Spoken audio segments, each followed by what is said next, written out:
filled with excitement, fun, and is beyond limits. But the question is, are you ready to jump?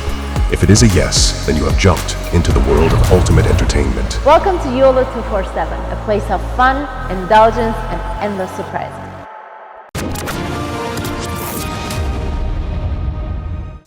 शरणार्थी हैं या जो चाहते हैं वहाँ पे जाना, उनसे अपना मुंह धीरे धीरे मोड़ रहा है यूरोप, क्योंकि इन लोगों ने बहुत कष्ट दिया है, बहुत दर्द दिया है।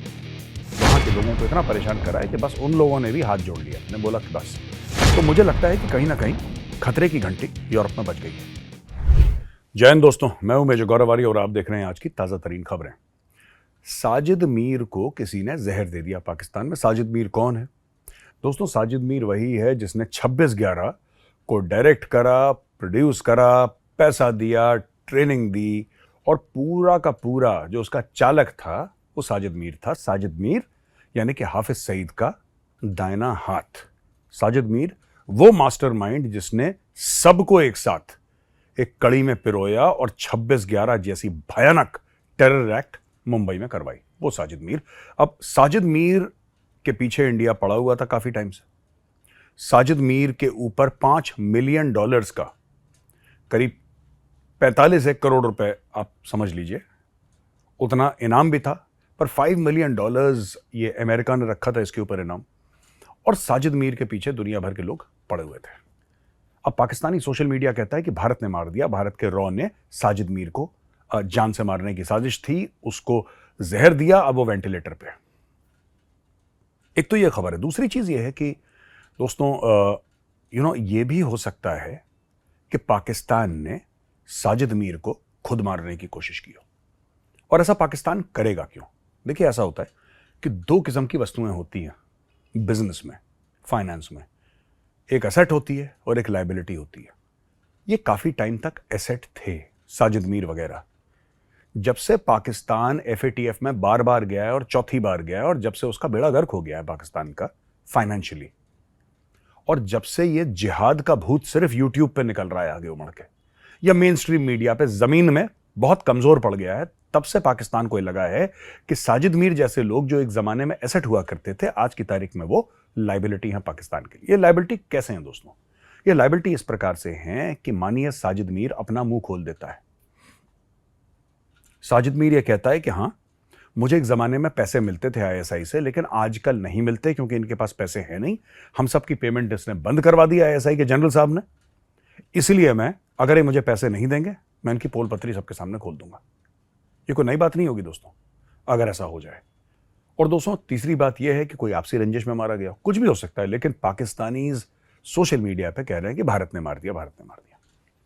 अच्छा, एक और खबर है हमारे पास, और बड़ी, इसके ऊपर मैं बातचीत कर रहा हूं काफी टाइम से। इनफैक्ट जब से फ्रांस में दंगे फसाद हुए थे, जून के एंड में मेरे हिसाब से आई थिंक शुरू हुए थे, और जुलाई भर में वो दंगे फसाद रहे, और काफी हजारों गाड़ियां जली हैं, कई 100 बिल्डिंगें जली हैं फ्रांस में। पूरी अराजकता का माहौल था पूरे फ्रांस में। तब से मैं कह रहा हूं कि यूरोप अब मुंह मोड़ रहा है इमिग्रेंट से। जो शरणार्थी हैं या जो चाहते हैं वहां पे जाना, उनसे अपना मुंह धीरे धीरे मोड़ रहा है यूरोप, क्योंकि इन लोगों ने बहुत कष्ट दिया है, बहुत दर्द दिया है, और इतना परेशान करा है सबको, वहां के लोगों को इतना परेशान करा है कि बस उन लोगों ने भी हाथ जोड़ लिया, अपने बोला कि बस। लेटेस्ट न्यूज ये है कि ऋषि सुनक ने बोला है कि हम लोग अब जो इमिग्रेंट्स हैं, पिछले साल तकरीबन 7.5 लाख लोग आए थे इंग्लैंड में सेटल डाउन होने के लिए, 7.5 लाख। इस बार ऋषि सुनक ने बोला है कि मैं 3 लाख कम कर दूंगा। तो ये पहले है कि 3 लाख, यानी कि 4-4.25 लाख फिर भी आएंगे, लेकिन 3 लाख कम हो जाएंगे। और उसने एक बड़ी अच्छी बात बोली है, जो कि मैं भी अग्री करता हूं, मैं भी यही बात अक्सर बोलता रहता हूं। मेरा ये मानना है, जो कि ऋषि सुनक ने भी बोला है, कि immigration should benefit the country.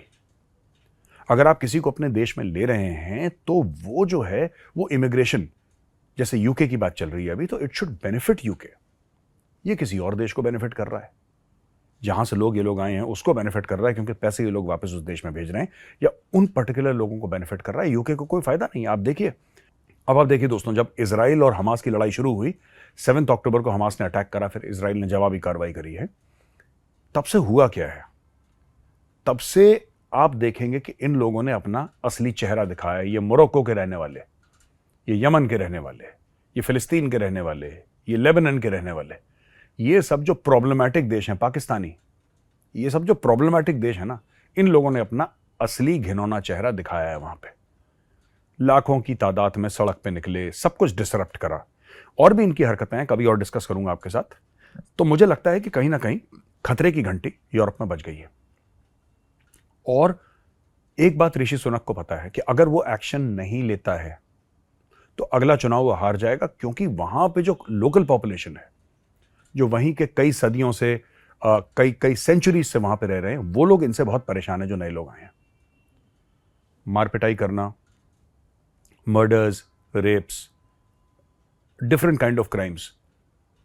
देखिए, अगर आपको किसी को अपने देश में लेना ही है तो आप किसी डॉक्टर को लीजिए, किसी इंजीनियर को लीजिए, किसी साइंटिस्ट को लीजिए, किसी आर्टिस्ट को लीजिए, जिससे आपके देश की प्रोफाइल बढ़े। आप ऐसे लोगों को लेते हैं जिससे आपके देश की प्रोफाइल और खराब होती है। यह कहां का लॉजिक है? यह बात खैर देर आए दुरुस्त आए, ऋषि सुनक को समझ में आ गई। लेकिन आई एम वेरी सरप्राइज्ड, इन्होंने सुएला ब्रेवरमैन को निकाला, जो होम सेक्रेटरी हुआ करती थी यूके की। सुएला ब्रेवरमैन को ऋषि सुनक ने निकाला। अब ये वही बात कह रहा है जो सुएला ब्रेवरमैन कह रही है। हाँ ठीक है, इसके शब्द थोड़े से रिफाइन हैं, वो थोड़ा सा कड़वा बोलती थी, लेकिन बात भी वही कर रहा है वो जो सुएला ब्रेवरमैन करती थी। और ऋषि सुनक ने फैसला कर लिया है कि अब देश के अंदर जो आएंगे, Britain will be quality conscious कि भाई किसको आने दे रहे हैं हम देश के अंदर। तो दोस्तों, आज का वीडियो लगा कैसा आपको, ये हमें जरूर कमेंट सेक्शन में बताइएगा। इस वीडियो को लाइक करिए। मैं कल फिर हाजिर हूंगा एक नए वीडियो के साथ। तब तक के लिए जय हिंद।